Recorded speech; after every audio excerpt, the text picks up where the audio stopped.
যে কাজটা খুব সহজে উত্তরণ হওয়ার কথা, অতি সহজে উত্তরণ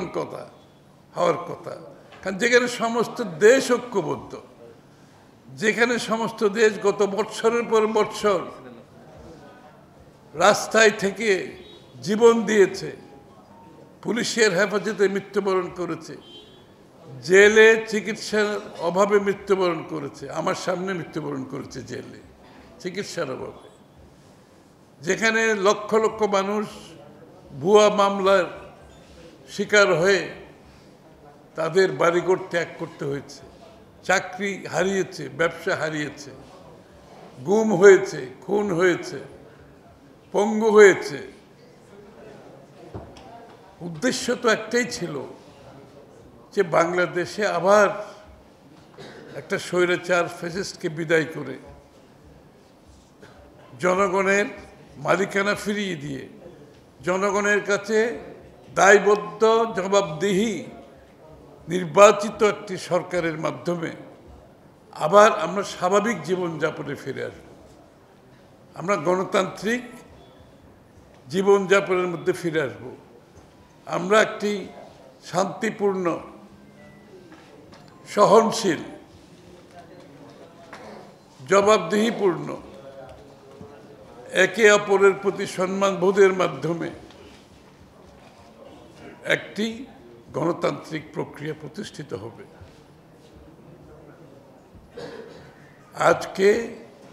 সেই প্রক্রিয়াতে আমরা কেন যেতে পারছি না? কি বাধার সৃষ্টি হচ্ছে? এক নম্বর হচ্ছে যে প্রক্রিয়ার মাধ্যমে একটি অন্তর্বর্তীকালীন সরকার, যাদের প্রধান দায়িত্ব ছিল একটি সুষ্ঠু, গ্রহণযোগ্য, নিরপেক্ষ নির্বাচনের মাধ্যমে যে কাজটি খুব সহজভাবে জনগণের মালিকানা ফিরিয়ে দেওয়ার কথা ছিল, আমরা সেটাকে দীর্ঘায়িত করছি, বিলম্বিত করছি, এবং শুধু দীর্ঘায়িত বিলম্বিত না, এটাকে আমরা অনেকটা কমপ্লিকেটেড করছি। এটাকে আমরা এই উত্তরণটাকে আমরা বিভিন্নভাবে প্রশ্নবিদ্ধ করছি, এবং এর মধ্যে অনেকে